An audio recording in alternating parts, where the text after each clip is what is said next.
السلام عليكم ورحمة الله تعالى وبركاته. اليوم جبت الوصفة الأخوات، خاصة في فصل الشتاء، على بالنا بلي بزاف اللي عندها أطفال صغار رضع ولا عندها كما نقولوا عنده حساسية على الصدر، وخاصة السعال، ونعرفوا باللي الصدر كي تغلق على الأطفال يولي يدير حتى ذاك الصوت كأنه صفير.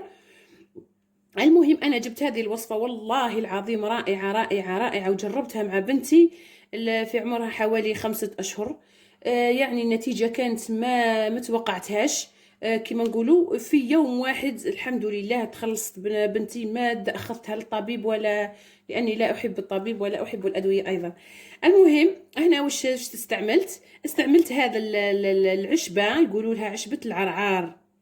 ان شاء الله كما نقولوا هي متوفره بزاف في الجبال، والرائحه تاعها تشبه كما نقولوا زيت الذرو. هي عشبه الرائحه تاعها تشبه زيت الذرو، وعندها حبيبات صغيره يشبهوا حبه تاع النبق كما نقولوا. وهنايا انا رحيتها وتحصلت على البودره تاعها اللي استعملتها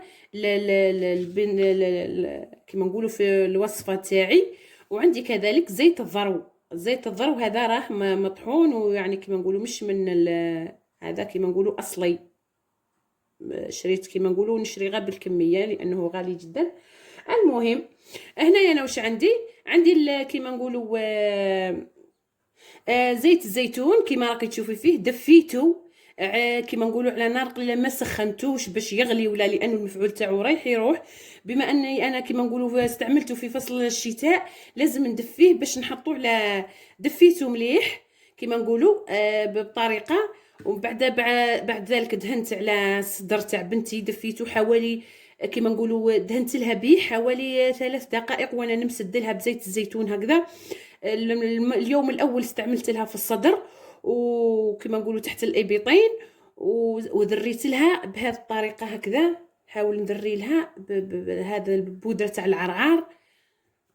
ذريت لها هكذا البودره تاع العرعار هذه في اليوم الاول، وشربت لها قليل من زيت الذرو، قليل فقط. واليوم الثاني باذن الله كذلك استعملت لها الظهر. اليوم الاول استعملت لها الصدر، واليوم الثاني استعملت لها الظهر مليح. سخنت لها زيت الزيتون ودلكت لها حوالي 3 دقائق، ودريت عليها بهذه الطريقه البودره تاع العرعار، وشربت لها كذلك. قلنا حتى الاطفال الكبار، حتى كيما نقولوا الكبار اللي ما يقدرش يتحمل كذا كيما نقولوا الدواء، ولا ما يشتيش ما يتحملش كيما نقولوا هذاك السعال، ولا ما يتحملش الصدر كي تغلق عليه.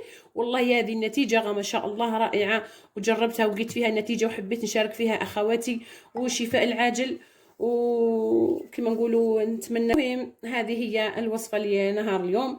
دمتم في رعايه الله وحفظه، والسلام عليكم ورحمه الله تعالى وبركاته.